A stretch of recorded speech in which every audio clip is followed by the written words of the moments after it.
Hello, all. Bowtie Security Guy here. Let's talk about some common interview questions that you may get and kind of how to answer them. One of the most common questions that you should have on lock is tell me a little bit about yourself. The formula here is relatively simple. Talk about maybe why you got into technology, your first gig in technology, pivot into what you've been doing recently, and then talk a little bit about kind of what drives you and what excites you. Seems pretty simple. Uh, it needs to be around 2 to 3 minutes long, and then you need to stop talking. Many times, when you don't have a clear defined answer for that, you will ramble for a bit, and it'll waste valuable interview time, and the interviewer will get bored or they will just tune out. So you want to keep it short, concise, and sweet. The next common question that you will get is, what is your salary requirement? Your response to this question should be, what is the budget that you have set aside for this role? And if they go, well, I can't really discuss that. That should be a bit of a red flag. But some companies just don't like to disclose that. That's fine. Um, but your response should be no worries. I'm looking between 90,000 and 150,000. That's, where I would be comfortable. So you give them a range back. Don't give them a flat number. You could be leaving money on the table. You want to make sure that they're coming at least middle of your range. If you're looking to be at like 120, make sure your range has the middle around 120. The other question you might be asked is specific to where you see yourself in 5 years. The answer to that question is incredibly and simple. It is not, I don't know. It is not, I haven't really thought about it. It is very clear. It is, I see myself at this company, learning everything I can about that job, and then hopefully in 2 to 3 years moving into a senior role or a leadership role within your company and continuing to grow. Short, sweet, period, right? You're not on a date.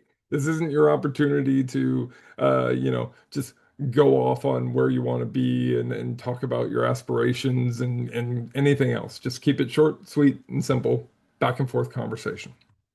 The next question that is incredibly common in interviews is just specifically related on maybe if you've been laid off or if you're no longer at the job, they will ask you, why do you want to leave X company, or why did you leave X company? If it was part of a layoff, you can say I was part of a reduction in force.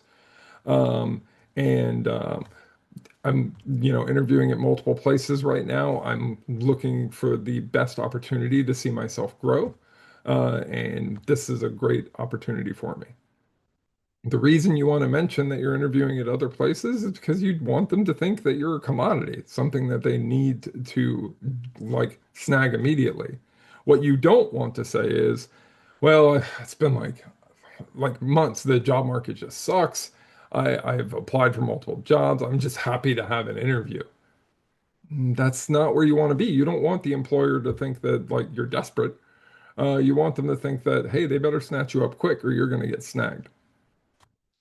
The other thing that you are going to look at too is when you're having that conversation, you want to see kind of how they respond. And keep in mind, you can ask questions too. Like when they get to the questions, part of the answer, the situation is like, why is this role open? Is this a backfill for someone? Those are great questions to ask because it can determine whether or not they have a high turnover rate. It can identify kind of toxic work environments. There's a lot of great information that can be gleaned to why is this role open, or what are you specifically, what do you see as the top two reasons for that someone would be successful in this new role? Things of that nature. It's easy to get caught up in the interview, to talk forever, or to feel really comfortable and to start to, just dump on someone, or, to get frustrated and talk about those frustrations, especially when you're asked a question like a situational question, which is also relatively common. Tell me a time where you had a struggle with a senior leadership or a struggle with a team member and how you handled it. This is not an opportunity for you to just sit there and tell them how terrible your previous boss was, or how much you hate them, or how difficult they made your job. This is a time where I'm not going to say that you lie, but you definitely don't tell the whole truth. Remember, you're not dating this person, you're interviewing with them, and you want to put your best foot forward.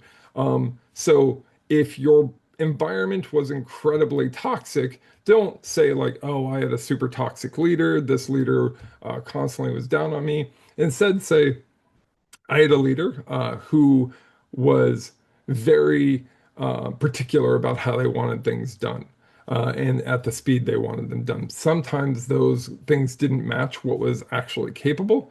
We would always kind of butt heads on timelines and deliverables.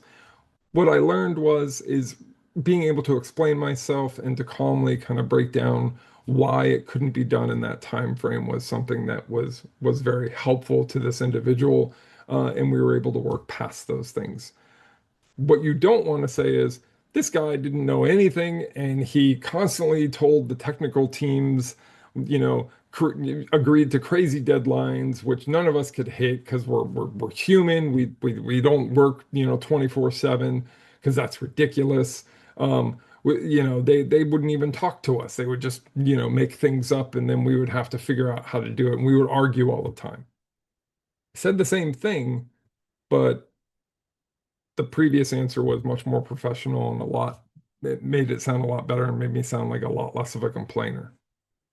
So those are some of the common questions that you'll have. The other thing is I've mentioned it before, use ChatGPT to look up the common questions that they may ask you in an interview. That way you can be pre-prepared for those questions. Don't be afraid to take notes. If you are taking notes, please tell someone. Because if you're constantly looking down, I'm going to think you're cheating or using ChatGPT. So if you're taking notes, hold up your notepad and say, "Hey, I'm taking notes. I just want you to be aware of that. This is the way I process things." Also, if you need help and you're nervous, don't be afraid to say, "Hey, I'm really nervous. And just be open and honest if you're nervous." And then the final piece of advice, and I say this on every interview tips type video I do, if you don't know something, please don't fake it. Just say you don't know. We don't expect you to know everything, but what we do expect you to know is what you don't know, and we expect you to know that immediately. So if you're not 100% sure, you don't know. And that's okay. You can say things like, "I don't know, but I know exactly how I would look this up. I would do X, Y, Z. But this is not something within my wheelhouse." There's no shame in that. Whether it's a senior role, whether it's an entry-level role, whether it's an executive role, there's no shame in saying you don't know something. And any employer who thinks that's a bad thing is not somebody you want to work for anyways. That's all I got. I know the interview process is rough. I know that it can be incredibly daunting and rejection is constant and just wears on you. Just know that most of the time it's not you. Most of the time, this role is already earmarked for somebody else, or it's going to go to somebody internal. That's just the way it is right now. I wish it wasn't, but it is. It's very difficult to get a job as somebody from the outside coming in without a connection. So please make sure you have a reference or you're, messaging the hiring manager or doing something else to get your name out in front there. That's all I got. Good luck out there.